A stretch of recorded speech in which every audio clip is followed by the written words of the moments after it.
Hi friends, ఇంట్లోనే healthy and tasty paneer. దానికోసం నేను 2 లీటర్స్ ఆఫ్ మిల్క్ తీసుకున్నాను.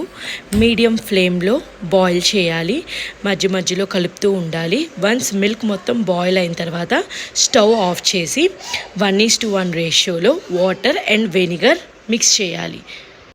1 లీటర్ ఆఫ్ మిల్క్కి 3 table spoons of vinegar and 3 table spoons of water రెండు mix చేసి కొంచెంగా వేసిన తర్వాత కంప్లీట్గా విరిగిపోయింది.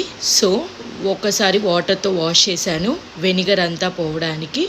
తర్వాత ఒక పల్చటి క్లాత్లో వేసుకొని మనకి ఎలాంటి షేప్ ఆఫ్ పన్నీర్ కావాలో ఆ షేప్లోకి పెట్టుకొని వెయిట్ అనేది పెట్టుకోవాలి.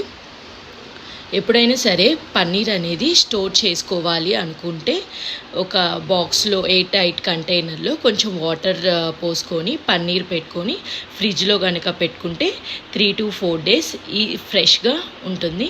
మీరు కావాలంటే మధ్యలో వాటర్ కూడా చేంజ్ చేసుకోవచ్చు. చూసారా ఎంత ఈజీగా పన్నీర్ వచ్చిందో. So easy and tasty paneer is ready.